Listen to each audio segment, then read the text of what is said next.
সহায়ক জনশক্তির তীব্র সংকটে চরমভাবে ব্যাহত হচ্ছে দেশের স্বাস্থ্যসেবা। হাসপাতালগুলোতে চিকিৎসক ও নার্সের সংকট আমলে নিলেও সহায়ক জনশক্তি নিয়োগের ব্যাপারে উদাসীন স্বাস্থ্য বিভাগ। দুর্নীতি বন্ধ, রেফারেল সিস্টেম কার্যকর এবং শক্তিশালী স্বাস্থ্য ব্যবস্থাপনা নিশ্চিতের মাধ্যমে রোগীদের কাঙ্ক্ষিত সেবা নিশ্চিত করা যাবে বলে মত বিশেষজ্ঞদের। জাতীয় স্বাস্থ্য দিবসে ওমর ফারুকের ছবিতে দেখুন মুজাহিদ শুভর প্রতিবেদন। 414 শয্যার জাতীয় হৃদরোগ হাসপাতাল, অথচ ইনডোর আউটডোর মিলে প্রতিদিন রোগীর চাপ থাকে অন্তত 2000। সম্প্রতি নার্সের সংখ্যা কিছুটা বাড়লেও স্টাফ রয়েছে 450-তেই, যাদের 3 শিফটে ভাগ হয়ে কাজ করতে হয় প্রতিদিন।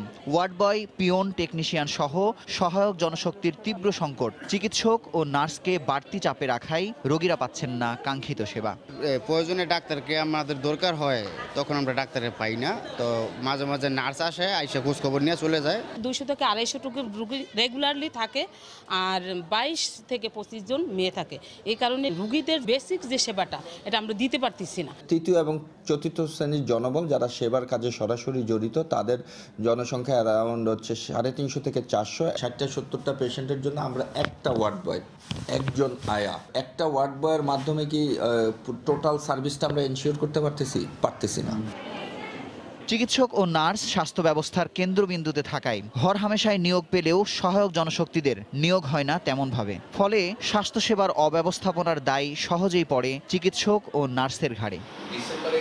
স্বাস্থ্য সংশ্লিষ্টদের দলবাজি, চিকিৎসকদের ক্যাডার বৈষম্য সহ নানা কারণে স্বাস্থ্য ব্যবস্থাপনা ঢেলে সাজানো সম্ভব হচ্ছে না বলে মত বিশেষজ্ঞদের। রেফারেল সিস্টেম যদি না থাকে, সবাই যদি কনসালটেন্ট দেখাতে চায়, সবাই যদি স্পেশালিস্টের কাছে যেতে চায়, এবং সেক্ষেত্রে যদি আঞ্চলিক এবং রাজনৈতিক প্রভাব অনেক ক্ষেত্রে অনেক বেশি কাজ করে এবং পরিচিতির প্রভাব, তাহলে আসলে রোগীর সেবাকে কোনো মতেই স্ট্রিমলাইন করা যাবে না। সহায়ক জনবলের সর্বাধিক সংকট দেশের সবগুলো উপজেলা স্বাস্থ্য কমপ্লেক্সে। তবে দ্রুত সব ধরনের পদে নিয়োগের আশ্বাস স্বাস্থ্য বিভাগ সচিবের। অনেকগুলো ডিস্ট্রিক্ট ডিভিশন থেকে অলরেডি বিজ্ঞাপন হয়ে গেছে এবং আমরা মাননীয় প্রধানমন্ত্রীর অফিসও এটা খুব তাড়াতাড়ি করার জন্য আমাদেরকে তাগিদ দিচ্ছে এবং আমরা খুব তাড়াতাড়ি করছি। আর ডিজিএ হেলথ অফিস এটা ওভারঅল ম্যানেজ করছে, খুব তাড়াতাড়ি নিয়োগগুলো হবে। তবে এই সহায়ক জনবলের আরও পদ সৃষ্টি করতে হবে, সেটার উদ্যোগ নেওয়া হচ্ছে। অপ্রতুল দক্ষ চিকিৎসক, তৃতীয় ও চতুর্থ শ্রেণীর কর্মচারীদের লাগামহীন দুর্নীতি, উচ্চমূল্যে নিম্নমানের অপ্রয়োজনীয় যন্ত্র ক্রয় সহ সর্বোপরি তীব্র জনবল সংকটের কারণে চরমভাবে ব্যাহত হচ্ছে স্বাস্থ্যসেবা।